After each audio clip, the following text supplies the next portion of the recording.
नींद से जागने के बाद मार्कस देखता है कि उसके बगल के टेबल के ऊपर खाना रखा हुआ है। मार्कस को भूख लगती है तो वो जल्दी से खाना खा लेता है। अभी एलोसी वो उसके कमरे में आती है और मार्कस से मीठी मीठी बातें करती है। तो मार्कस एलोसी से माफ़ी मांगता है कल रात के लिए। फिर एलोसी मार्कस के लिए और खाना खाने जाती है। तो जाते हुए दरवाज़ा खुला छोड़कर जाती है। दरवाज़ा खुला देखकर मार्कस जल्दी से वो उस बैल की घंटी को निकाल लेता है और निकाल के उस घंटी को अपनी जेब में रख लेता है। फिर एलोसी मार्कस के लिए खाना लेकर वापस आती है। तो मार्कस एलोसी से कहता है कि मैंने नींद से जागने के बाद जैसे मोबाइल की घंटी बजने की आवाज़ सुनी है। वो एलोसी कहती है हमारे घर में कोई फ़ोन नहीं है। तो मार्कस कुछ हड्डियों का टुकड़ा एलोसी के हाथ में फेंकता है। तो मार्कस पूछता है कि ये क्या है। तो एलोसी कहती है कि इन हड्डियों से मैं भविष्य देख सकती हूँ और इसमें मैंने तुम्हारा भविष्य भी देखा है।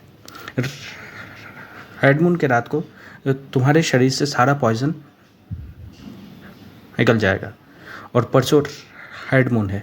फिर हड्डियों को मार्कस की तरफ एलोसी फेंकती है और मार्कस से कहती है कि तुम भी इन हड्डियों को फेंक के देखो तो तुम भी अपना भविष्य देख पाओगे। मार्कस को एलोसी समझाने की कोशिश करती है कि वो कौन है और उसकी आइडेंटिटी क्या है। फिर एलोसी मार्कस के सामने हड्डियाँ फेंक के वो उसे अपना भविष्य समझाने की कोशिश करती है। फिर एलोसी मार्कस के कमरे से जाने लगती है। तो मार्कस एलोसी से पूछता है कि है आप हर वक्त दरवाज़ा हॉक करके क्यों रखती हो।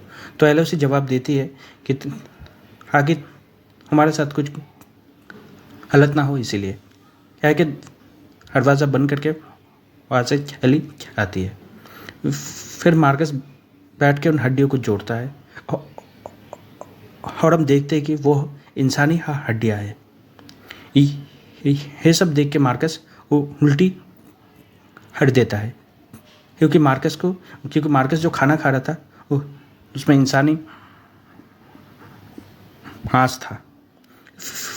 फिर एलोसी मार्कस के कमरे में आती है उसका खाली प्लेट ले जाते हुए वो इंसानी हड्डियों को अपने पास रख लेती है।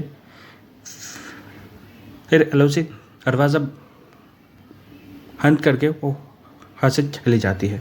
तो मौका देखकर मार्कस धीरे से अपने बिस्तर से उठकर उस दरवाजे को धीरे से खोलता है।